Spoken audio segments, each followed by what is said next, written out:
Hi, this is Johnny. Welcome back to my YouTube channel. Ngayon guys, marang gustong i-share sa inyo about dito sa ating SSS kung paano ba tayo mag-register ng disbursement account sa ating SSS ngayong 2024. So, i-share ko sa inyo guys kung paano ba tayo mag-register ng ating disbursement account dito sa ating SSS. Make sure na mayroon na kayong account sa my.sss para makapag-register tayo ng disbursement account via online. Una guys, mailagin natin yung ating account. I-type natin sa ating browser member.sss.gov.ph.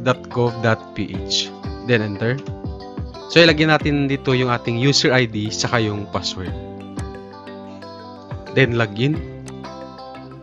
So close lang natin yan guys. Ito yung official dashboard natin sa SSS. Then makikita natin dyan sa tab, hanapin natin yung services. Ito siya guys. Then i-select natin yung disbursement module.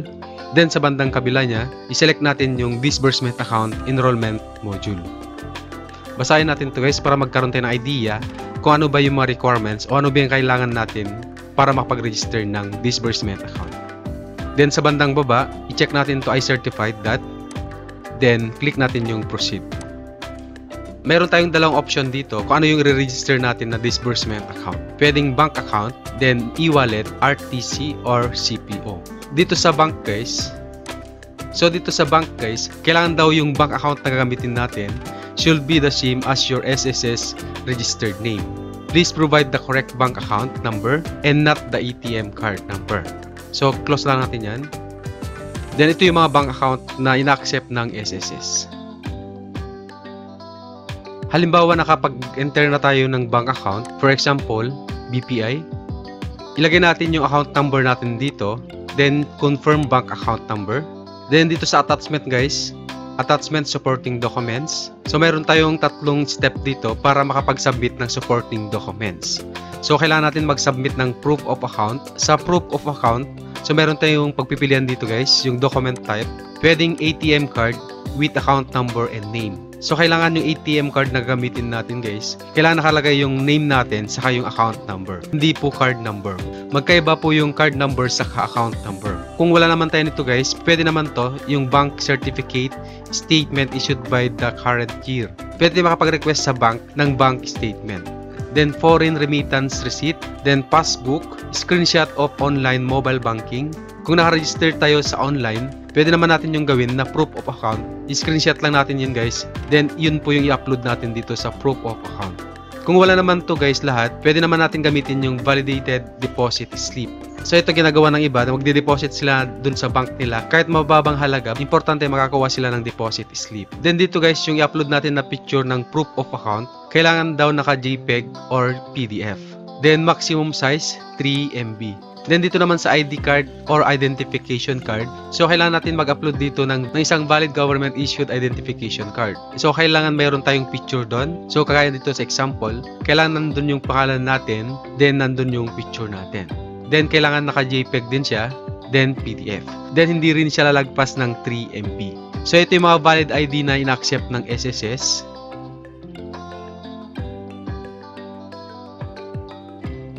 Then dito naman tayo sa pangatlo, yung selfie photo.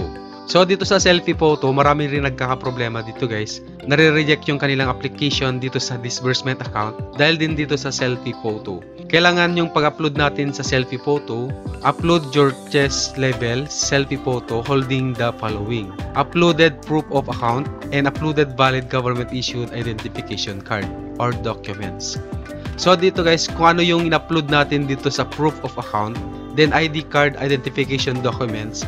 So parehas lang din yung hawakan natin dito sa selfie photo. Then uploaded photo must be colored and clear. So hindi siya blurred, kailangan malinaw yung photo na i-upload natin. Ensure that your face and eyes are exposed, no face mask, eyeglasses, bandana, or kahit ano na nakatakip sa ating mukha. Ensure that you are in proper attire.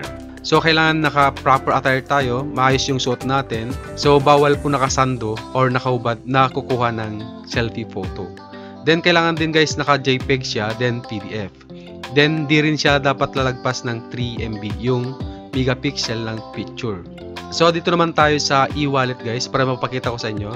E-wallet, RTC, or CPO. So, select lang natin yan. e-wallet, RTC, or CPO account are currently not being used by SSS for loan disbursement.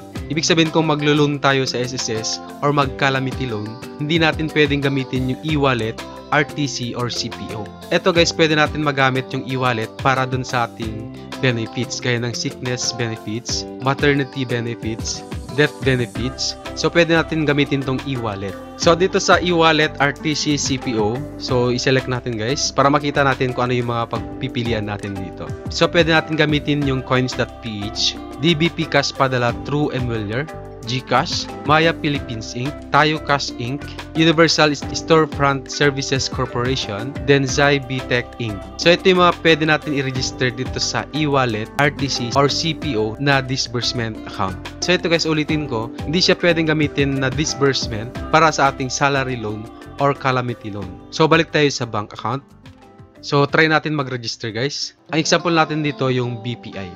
Dito sa supporting documents, baka mamali po kayo. Para makapag-upload tayo dito ng proof of account, click lang natin to guys yung browse file. Then hanapin natin kung saan natin sinave yung i-upload natin. So ito, deposit slip, ID card, identification documents. Then browse ulit. So kailangan natin mag-upload dito ng valid ID. Then after natin dito naman tayo sa selfie photo. Browse ulit. And after natin makakapag-upload dito, proceed naman tayo dito sa bandang baba, scroll down lang natin.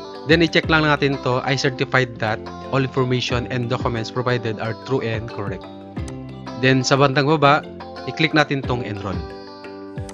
So sabi dito, your bank account number will be submitted to SSS. Do you want to continue? So click natin yung okay. Ayun siya guys, so sabi dito, enrollment confirmation, you have successfully enrolled your bank account details, mobile number, or SSS on August 22, 2024. Please take note of your transaction number. So ito yung transaction number natin guys. Screenshot lang natin para may reference tayo in case na magka-problem. Ito yung ibibigay natin sa SSS. Kindly wait for the email notification from SSS on the result of processing of your uploaded supporting documents. Please also check your spam or junk folder if you do not find the notification in your email inbox. Ito na yung re-register natin kanina na bank account dito sa ating disbursement account. So hindi pa siya totally approved guys, may nakalagay pa na cancel. So kung halimbawa naka-approve na yan, makikita natin dito na, so ngayon guys, i-check natin dito sa ating Gmail. Meron natin natanggap na notification from SSS about dun sa ating pag-enroll ng disbursement account. And so sabi dito guys, disbursement account enrollment approved. We are pleased to inform you that your submitted proof of account under transaction number, so ito yung transaction natin dun sa ating pag-register ng disbursement account, has been processed and approved. Thank you for using the SSS website. So ibig sabihin guys, approve na yung pag-enroll natin ng disbursement account. Punta po tayo dito sa ating SSS, dito sa member.sss.gov.ph. I-click natin itong e-services, then disbursement modules, then disbursement account enrollment module. So ito na guys yung niregister natin, yung BPI. So nung una nakita natin na nakalagay dito cancel. So since na-approve na yung ating disbursement account, nakalagay na dito deactivate. Halimbawa guys, wala kayong natanggap na email from SSS para dun sa approval ng disbursement account, pwede nyo i-check dito sa account nyo dito sa member.sss.gov.ph kung na-approve na siya. Malalaman mo kung approve na yung in-enroll ninyong disbursement account kung may nakalagay na deactivate na dito sa bandang baba. Pero kung nakalagay pa dyan cancel, ibig sabihin hindi pa na-approve, hindi pa na-notify kay SSS. Ayun siya guys, ganun lang yung pag-enroll ng disbursement account dito sa ating SSS. I hope na nakatulong sa inyo yung ating tutorial at sana nasundan ninyo. Kung may mga katanungan kayo guys, pwede nyo comment sa ating comment section below para masagot natin.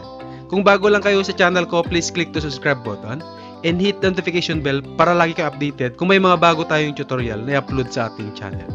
Maraming salamat po and God bless. See you in the next video.